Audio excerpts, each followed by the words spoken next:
Welcome to episode number 195 of the Beyond Social Media Show, the podcast for you marketing, advertising, public relations, and communications professionals. We are recording live on YouTube on July 20, 2017. Ton of things to get through this week.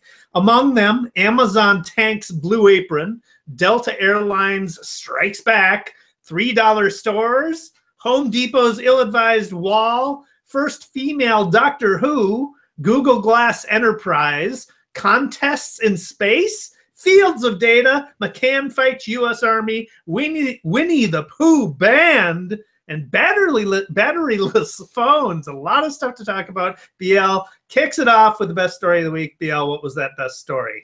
Well, I think the $3 store, this is a new grocery store. It's called Brandless. It's an online store, and everything in the store costs $3 or less. And for every order placed, they donate a meal to nonprofit Feeding America, which I think is just spectacular. And the two founders, Tina Sharkley and Ido Leffler, have tested a whole bunch of products, and they offer essentials from coconut oil to mouthwash, and almost all the goods are organic, kosher, gluten-free, and non-GMO, even with the low prices. And their goal is to cater to millennials. Everybody wants to cater to millennials.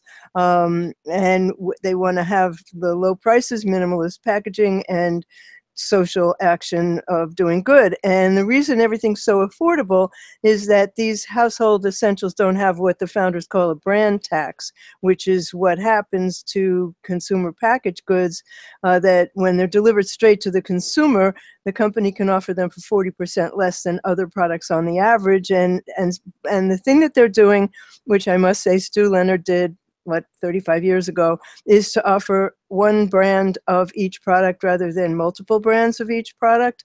And they work with suppliers to get the best possible prices. And there's either a $9 flat shipping fee or free shipping for over $72 worth of purchases. And it's really a good deal for anybody who wants basic necessities and wants to do good at the same time. I like this story a lot. Wow, that's fascinating. Sort of the online version of the dollar store, plus the benefits of having proceeds go to a good cause. So well, it's like Tom's shoes for food, you know. Yep. Speaking of food, here's a big story this past week about Amazon, of course. This is from a Fortune article by Beth Coet. And BL, I told you this in an email. I'm going to say it on the podcast. Did I call it? Or what? You did, Dave. You called it. The Whole Foods announcement I speculated about during episode 192 that Amazon would be competing with Blue Apron. Turns out that's exactly what happened. On July 6, a week after the meal kit startup Blue Apron held its initial public offering, Amazon filed a trademark for the phrase, "We do the prep, you be the chef," and it's related to what? Prepared food kits, of course. Add Whole Foods, their acquisition of Whole Foods, to the mix. And the article argues that Amazon Fresh, which is their competing product with Blue Apron, is about collecting more dollars from their existing customers than attracting new ones. Their existing customers are young, urban, and affluent. The article cites 1010 data, a research organization, that of the customers who shop more than once at Whole Foods, 81% are already Amazon customers, and just over half of Whole Foods shoppers are Amazon Prime members. Whole Foods shoppers who shop at least 6 times during the past 12 months are also Prime members. They spent an average of $1,371 at grocery store over the year. That's $306 more than Whole Foods shoppers who are not Prime members. Whole Foods shoppers are also more likely to shop for groceries online. 10% used an online grocery delivery service in the past 12 months versus 6% for Albertsons and 5% for Kroger customers. Kind of confirms the Mary Meeker observation that eating in is the new eating out. Blue Apron spends about $94 to acquire a customer. It's pretty high. It's a high barrier of entry for millennial customers, though, because Blue Apron is a bit spendy. They are like $30 a meal, whereas Amazon fresh meals are priced beginning at $20. So, I mean, Amazon comes into this market, they kill it. They're the killer of retail. They own retail, and grocery is really the biggest aspect of retail that they haven't tackled yet. And here they go. Well, I had a conversation this week with Stu Leonard Sr., who founded Stu Leonard's grocery stores that Stu Leonard now runs. And he was saying that this whole concept of online grocery is totally changing the business. It's clear that's going to happen. But he said, you know, in the suburban areas, this idea of food delivery has not caught on. And there's always going to be the group of people who want to squeeze their own tomatoes and see their own produce. And I have to say, when Whole Foods opened in my neighborhood, there was a line around the block of millennials, and 2 blocks away is Fairway, where you can buy all the same things for less. And we also have Fresh Direct. We have so many options. So there's going to have to be something that really makes this worthwhile before I'm going to start getting groceries from Amazon. But this is reminiscent to me of when Walmart came into areas and people fought, it's going to get rid of all the mom and pop stores. Actually, it didn't. There seems to be an area for all of these markets. So we'll see. Yeah, well, I am not a Whole Foods shopper, but my girlfriend is, and I've gone to Whole Foods shopping with her, and it's like I'm insane at the prices, and I mean, the completely different product set from the stuff that I'm used to shopping for at groceries stores. But I live in the suburbs. I live way out in the suburbs, and I was probably going to get Blue Apron. I was considering it. I was on the edge, and then I kind of waited. No, Amazon's probably going to get into it. So now that they're expressly into it, I'm waiting again because I can't get it out in the suburb yet. But I could probably have it delivered at work. So these meal kits, I think, are an interesting new development in grocery, and I mean, it's a combination of grocery and restaurant, actually. They're not new. It's just a new format for them. They've been around for a long time. They've been, at least in the city, there have been stores that just sell prepared dinners. Sometimes they were frozen, sometimes they were fresh. They went out of business, which has been interesting. And this came into a different area. So, yeah, I'm really curious about how this is all going to play out. I'm still shopping in 6 different places. So, okay. Also this week, there was a big brouhaha about the first female Doctor Who. And it's about freaking time there was a female Doctor Who. But so the British actress Jodie Whittaker was announced on Sunday as the next star of Doctor Who. And the first time that a woman's taken the role, when a dozen men have done it over the last 6 decades. So many people went to Twitter and Facebook to express both their satisfaction and their dissatisfaction. And some fans saying they were going to resume watching the series, and some saying, no, this is wrong, this is just wrong. So it remains to be seen how this affects the audience, but I'll watch for the first time. Yeah, I have watched Doctor Who. I'm not a real big fan. I never really got into it, so I will definitely tune in again and check out the new version. But yeah, I guess I don't really have an opinion about it. What I do have an opinion on is Google Glass. I hate them. They're back. But not like that. They're going to be different. They're going to be different. So Wired has an in-depth article by Stephen Levy about Google Glass Enterprise Edition. So that was announced publicly. We kind of knew that they were working on something for the Enterprise, but it was announced publicly this week that they are in fact going to be offering an Enterprise Edition. So Google's improved the hardware for the Enterprise Edition. The technology is completely accessible for people who have prescriptions, so prescription lenses. The camera button doubles as a release switch, so you can remove the electronics part of the glass called the glass pod from the frame, and then you can connect it to a safety glasses for the factory floor. The Enterprise Edition offers a OSHA certified safety shields. They've lightened the weight of the frames to compensate for the additional weight of the pod. So they're about the same as the average weight of a regular pair of glasses. They've beefed up the networking. It's faster, more reliable Wi-Fi, adherence to more rigorous security standards. There's a faster processor, extended battery life, enough to get you through an 8-hour shift. The camera was upgraded from 5 megapixels to 8, and there's a green light when the video is being recorded, so people don't punch you out thinking they're being recorded. They've been working with organizations to develop this custom enterprise solutions to fit organizations' specific needs. They formalize the process Google has of working with third-party developers whom they depend on to create custom software solutions for businesses. The article cites AGCO, which is an agricultural equipment manufacturer who's using it. Their factory floor workers use it to overlay step-by-step assembly instructions for their equipment. I absolutely could see it. Though I had a disappointing experience with my own Google Glass. You mean when you sat on them? No, I didn't sit on them. I didn't sit on them. They were poorly designed. So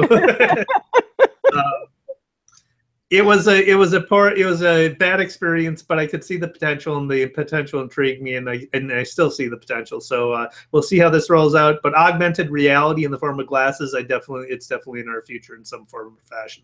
Absolutely, and these look really kind of cool, I have to say. Yeah. So I could have put this story in bad, and there are bad things about it. NASA is, for the 3rd year in a row, doing contests with freelancer.com. And the reason that I would object to this is that Freelancer is basically a Fiverr type site that essentially makes freelancers compete to work for the lowest possible prices, and you compete globally, so there's always going to be people who are going to lowball US prices. But it's in the best because it's a fascinating PR tactic. Freelancer teams up with brands to run contests, and brands pay about $1,200 to run a contest. And among the more than 12 million freelancers who are registered to the site, you will have a ready-made audience of people who would want to compete for prizes. So presently, NASA is running 3 contests. They call them crowdsourcing, but they're contests, and they've been running these contests for 3 years. Currently, they have a contest to create an animation storyboard that conveys NASA's experiments to more accurately track items in space habitats. In other words, if you lose your keys in the space station, maybe this will help you find it. It's got a challenge to, this one's really interesting, to use origami folding concepts to pack and deploy radiation shielding for Mars transfer vehicle. And the reason for this is that there's a huge danger of cancer because of the radiation in space. And so this is to be able to shield the astronauts from the dangers of radiation. And then the third one is a mission patch design contest for NASA's in-space manufacturing refabricator project. I'm afraid I don't know what the hell that's about.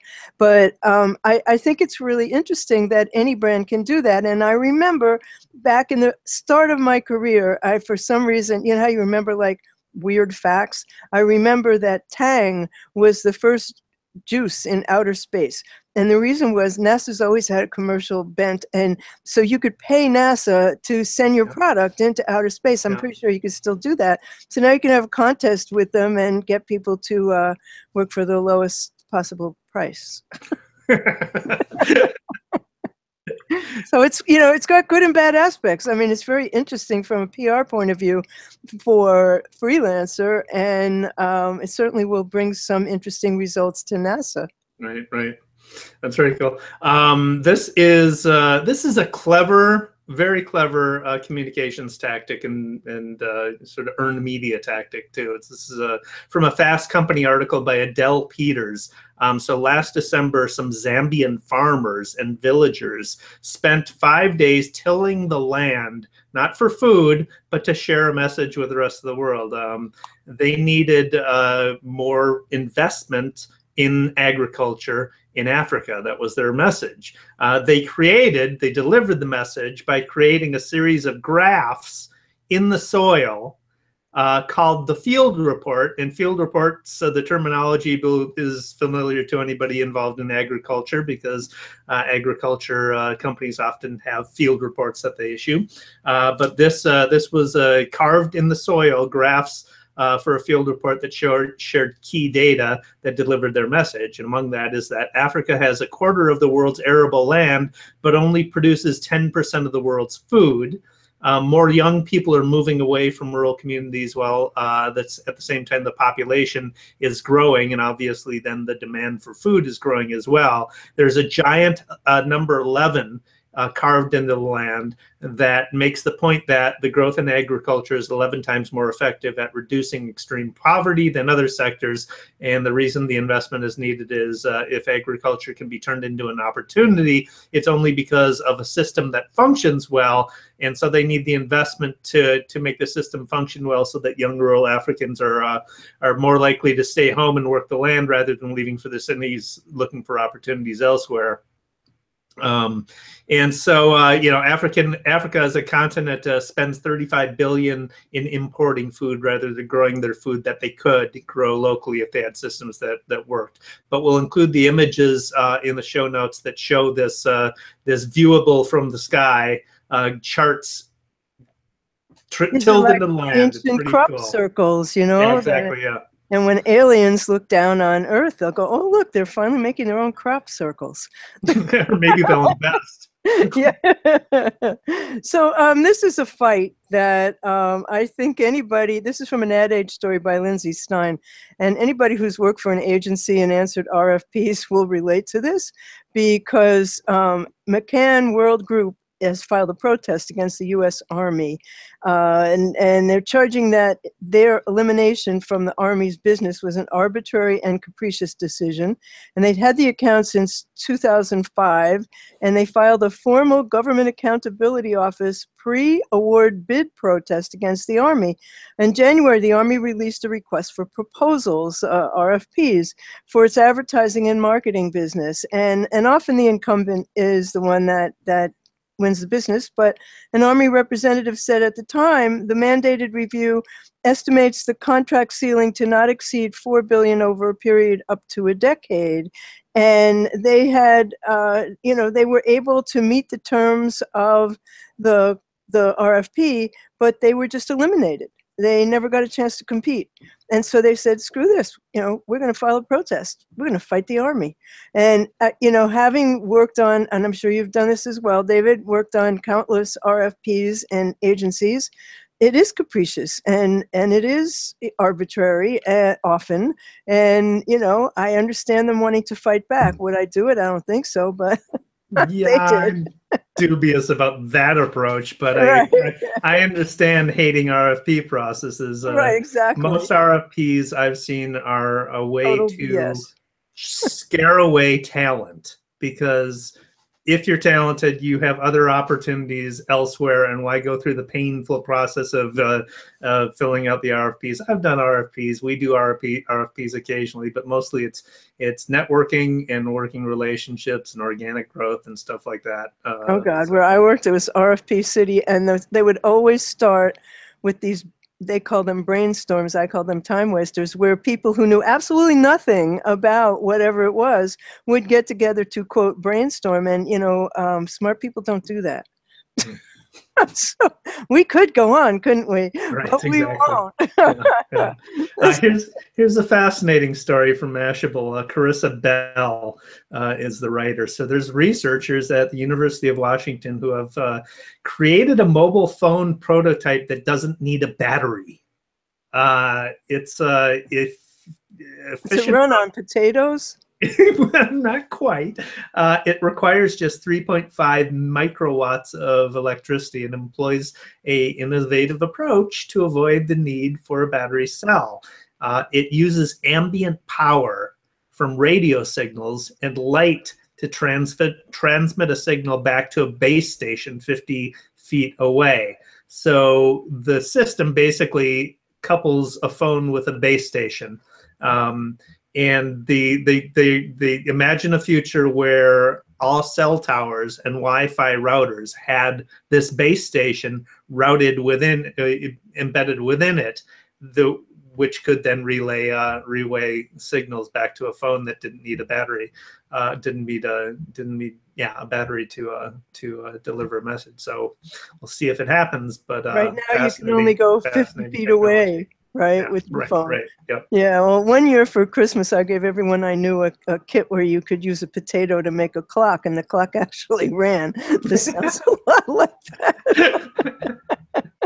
So speaking of comic relief, British Airways has a kind of Airways safety video like nothing you've ever seen before. They did it in collaboration with Comic Relief and then some very famous faces who you may recognize. And it's going to be on board in September. And the celebrities are seen auditioning for these cabin announcements in these funny sketches in front of the comedian Asim Chowdhury. And he is... they're trying to get a coveted part in the video, and they have, you know, people like Sting and everything, and it's made in collaboration with Flying Start and Comic Relief. And Flying Start is a global charity partnership between British Airways and Comic Relief, and it's a way to help children in the communities British Airlines flies to and from, to have a chance for a brighter future.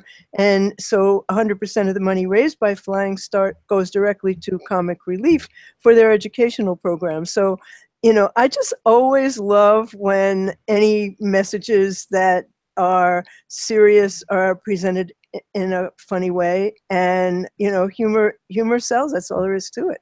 And Brits are very good at humor. Yeah, and you want to get out your wallet and, you know, donate because it's just fun. Yeah. Are we on to the worst? Well, yeah, I don't have any more good news. I tried to have only good news this week, Dave. I couldn't do it. I got another airline story that actually could be good or bad depending upon what aspect of it you think about. But imagine a week when we're talking about airlines in a positive way. So yeah, we'll have that week. Here's a savor it while that it lasts. British Airlines one was fun. Yep. Yeah. So this is from an entrepreneur story by Rose Leadham, but you've probably heard of it by now. And Coulter, the conservative provocateur, went on a Twitter tirade aboard a Delta airline flight from New York to Florida on Saturday, ranting about having paid an extra $30 for an advanced seat with extra leg room that they gave to someone else. So, I mean, it's a far cry from being punched and pulled from a seat that you've paid over $1,000 for. It smacks of first world problems, but she ranted on Twitter and called Delta airline fascists. She insulted the crew and flight passengers. She publicly argued with the company. She snapped and tweeted a photograph of the person sitting in her previously booked seat and insulted the woman, calling her dachshund leg, whatever that means. I mean, if you're going to talk about if you're going to insult people's physical appearance, then Ann Coulter might not be the one that wants to do that, because there's that. Somebody called her Coultergeist. I love that.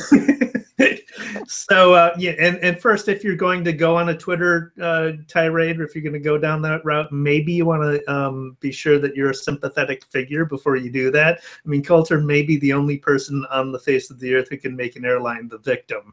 But Delta's response was, "We're sorry you did not receive the preferred seat you paid for, and will refund you your $30." And then continued, "Additionally, your insults about our other customers and employees are unacceptable and unnecessary." So immediately Delta knew who they're talking to, recognized that she's not exactly beloved, and took the opportunity to slap her down. So, and you know, she didn't stop there. She went on. So she's never going to stop. So speaking about Twitter, unfortunately, this is from a BuzzFeed story by Charlie Warzel, and Twitter's still dismissing harassment reports and causing frustration. And Many people, including me at one point, have complained to Twitter about harassment and crazy people, and their standard response, which takes a long time to get, is that the crazy person making threats or menacing has not actually violated Twitter's rules. And as Charlie Warzel points out, not until BuzzFeed or other media get involved. So the story that's told here is that after all this, Twitter's finally taking this more seriously. And the story here is about a lady named Maggie H., who opened up her Twitter mentions and found her face photoshopped into the crosshairs of a gun site. It was a screen grab of her Twitter profile taken by a user she had blocked.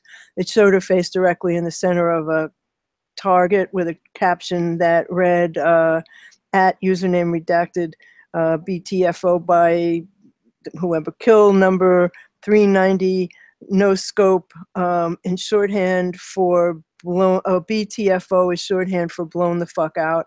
And she had had other threats before that, and there was a contentious back and forth between some people who tweeted that they found her Facebook account, and they named a little town that she lived in and said, you're speaking like the child of an incestual relationship from the remote woods of, and then they named the town. And so she accused the account of stalking her and abusing her and reported it to Twitter. And shortly thereafter, she got the Photoshop of her face inside the target, and she filed this report. And 4 days after she filed it, she got a form email from Twitter, and it said that this person had not violated Twitter's rules by alluding to her location. And she then called BuzzFeed News and said, I'm scared, there's no accountability. And she even sent Twitter a copy of her license to explain that tweeting in such a small town as she lives in is tantamount to giving away her address or exact location. And when BuzzFeed contacted Twitter, they refused to comment, but they did take down that face inside the gun target, and they suspended the account.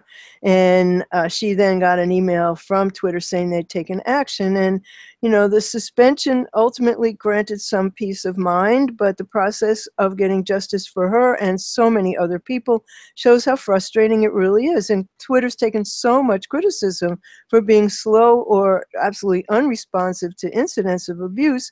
And until they get flagged by reporters or celebrities, you know, nothing gets done. And in August 2016, Twitter told software engineer Kelly Ellis that a string of 70 tweets calling her a psychotic man-hating feminist and wishing that she'd be raped did not violate company rules forbidding targeted abuse or harassment of others. And then when BuzzFeed published the tweets, they were taken down. And there are so many other incidences like this. Twitter just really has to get its act together on this score. This is not acceptable. Well, I mean, we know what the solution is. Which is? Contact your nearest reporter. I mean, that's what the solution is. Well, that doesn't always work, though. You know. I don't know. I think any reporter would jump on that. I think it's an easy. Well, easy unfortunately, not everybody has the wherewithal to do that. You know, you and I work in media. I mean, we know how to do things like that. And if you don't, it's a little bit daunting. So people who don't have the wherewithal, here's what you do: you find a media outlet online. Look up the reporter's email address, which is usually published along with the story. Email that person, tell them your story, and they'll probably write about it. That's how you do it. I didn't write about mine, I got to tell you, and I know a lot of reporters. All right. Anyway, this is a story of tone deafness. This is from Spin by Anna Gaka, and there's a Latin alternative rock festival in Chicago's Pilsen neighborhood that you have sponsors for these types of festivals and everything. Home Depot had a sponsor, had a promotional booth there where they had a mock wall installation that was intended as an art project. The installation allowed Rudio Fest attendees to illustrate and mount decorative tiles. But of course, in the age of Donald Trump, wall symbolism at a Latin festival isn't probably going to go over very well, and it didn't. And it also didn't help that Home Depot co-founder Bernie Marcus was an outspoken endorser of Trump's candidacy. So protesters first asked Home Depot representatives to remove the wall. They didn't get really a response, so artist and community organizer Amara Betty Martin is quoted as saying in this article, I explained that the climate that we're living in and that this is an all-Latino festival, the art project, even though it seemed innocent, was psychologically sending another message to the community. And activists contacted festival organizers. They didn't get a response, so they put out a direct call to action, and the activists dismantled the wall themselves. Home Depot representatives eventually removed the installation, and when the festival resumed on Sunday, the Home Depot's entire booth was gone. But, you know, from the start, Home Depot kind of should have seen this coming. Maybe it's not a good idea at this point in time to have a wall at our booth at a Latino music festival. That was a really dumb move. You know, they couldn't blame it on the intern, though. That's the usual defense. The intern made us do it. So do you have any other? I don't, but I have some interesting shiny new objects. Do you? I have one other story to tell you about. Okay, this is outrageous. This is from a CNBC article by Yen-Ni Lee. And Winnie the Pooh has been banned from Chinese social media. Winnie the Pooh has been blacklisted on Chinese social media. This is in the lead up to the country's 19th Communist Party Congress this fall. No official explanation was given, but observers said the crackdown may be related to past comparisons of the physical appearance of President Xi Jinping and Winnie the Pooh. It's kind of become a meme. There are side-by-sides of Jinping and President Obama walking side-by-side compared to Winnie the Pooh and Tigger 2 walking side-by-side. With bellies. I can see that maybe there might be a little nerves run raw, but still. Banning Winnie the Pooh, come on. That's like banning Santa Claus. I mean, how could you really do a thing like that? Wow, poor Winnie the Pooh. A bear of a very little brain, but, you know, more brains than that. So does that bring us to shiny new stuff? It does, yes. Well, I came across this on, I belong to the Internet Old Timers group, and one of my emails came back with BitBounce. It said, you know, I use this, and so BitBounce allows you to charge people you don't know a cryptocurrency fee to deliver an email to your inbox. So this means a curated inbox of emails from the people you do know, and then also emails you're paid to receive. So it creates inbox peace of mind. I think that's really cool. So you're charging people who don't know you to send you mail? Yeah. Oh. It would cut down on the mail if they had to pay. No, I haven't tried it. I just found it, but I will try it. I mean, you know. So I have been wrangling SSL certificates, the little green padlock thing on websites. Oh, they're annoying. That you need to implement. Well, they're annoying when they don't work. They're fantastic when they do, and it takes a lot of trial and error sometimes to get them to work right, and it can be frustrating. So here's some tools to help you do that if you need to implement SSL on your site. One of them is Why No Padlock. WhyNoPadlock.com. You just put in the URL that you're testing, and it tells you what needs to be fixed. So great tool there. The other is once you've got it fixed, once you've got it implemented and the S is on your HTTP, you'll need to go through your database. If you got a blog, you'll need to go through your database and change all those internal links to include S's on them as well. Otherwise, those links will probably deliver an error. Or you may have images that are pointing to non-secure file paths. So what you want is a search and replace function, and Better Search and Replace is what I used. It's a WordPress plugin that allows you to do search and replace of your WordPress database. You choose the WordPress database tables you want to search. It's not particularly for the amateur, you kind of need to understand how WordPress works and how WordPress database structure is constructed, so you don't mess something up. But if you know that, if you've implemented an SSL, you're probably savvy enough to use this as well. I'd leave it at that. Well, I have SSL certificates, but I don't have that S, and so maybe I need to call David to help me. Yeah, you won't have the yeah, it's not working if you don't have the S. So yeah, well, what can I say? So I I came across, thanks to Joan Stewart, the publicity hound, a site with high quality photos of health type stuff: exercises, diet, weight loss, food, drinks, fitness, yoga, and running. And they really are good photos, and they are no attribution needed. And it's called focusfitness.net. And you might want to take a look if you are doing anything in the health area. Very cool. Pixabay is another one that has a ton of high quality photos that you don't require attribution as well. So and Upsplash. I always forget if it's Upsplash or Unsplash. Do you have another one? I don't. Okay, so I just came across this today. This is a Twitter account called @TrumpAlert, and it's a bot that tracks Trump family members who are following and unfollowing people, and it allows you to get a better idea of what might be going on inside the White House, if that's even possible anymore. But anyway, it's called Trump Alert on Twitter. Interesting. Huh. All right. Any more? No, but we need one of those for your, was it your congressman in Minnesota who was blocking people? So maybe we can get one of those. Well, there we go. So I was, a while back, I was interviewed by a local television station about, for a story, a segment on who Googles you. And it came out this week. So we'll put the interview up on the show notes for you to see. And, you know, your ex, your somebody that you might be going on a date, employers, that kind of stuff. It has some tips on what you want to look for. Oh, well, that's really cool, because we couldn't watch it in Minnesota when it was on. So you have the video. You can watch it in New York, but yes, I have the video from for those outside of Minnesota. Oh, cool. You'll be able to see it. Yep. Let's wrap this up. B2B headlines that work. This is from BuzzSumo, one of my favorite tools.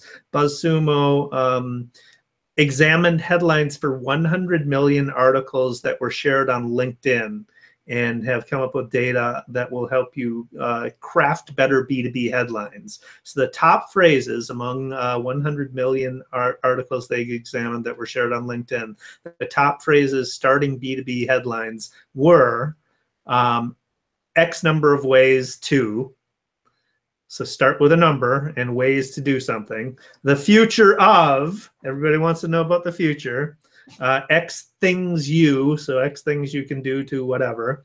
How to get, so how to articles. How to make, X reasons why, X tips for, the X best, why you should. So why articles, explainer articles, list articles, including a number in your headline, how to articles. Those are things that do well on B2B with B2B headlines. But this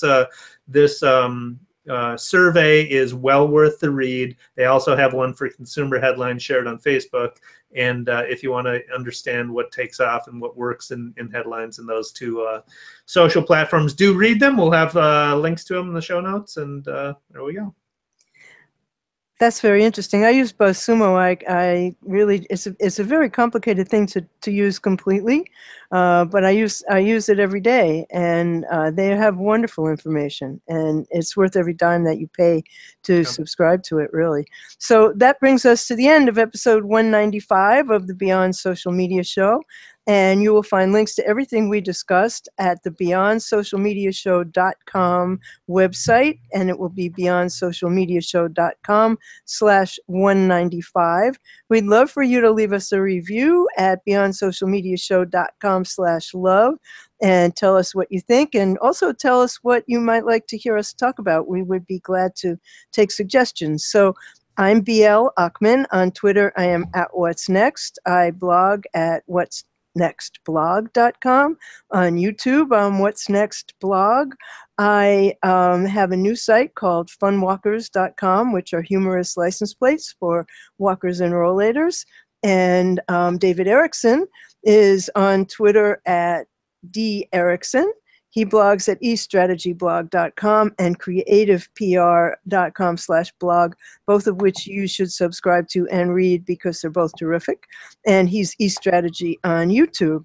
We're on the web, we're on YouTube, we're on Google+, we're on Twitter as @BS Media Show, and we're on iTunes. The link will be on our site. We hope you'll subscribe there and leave us a review.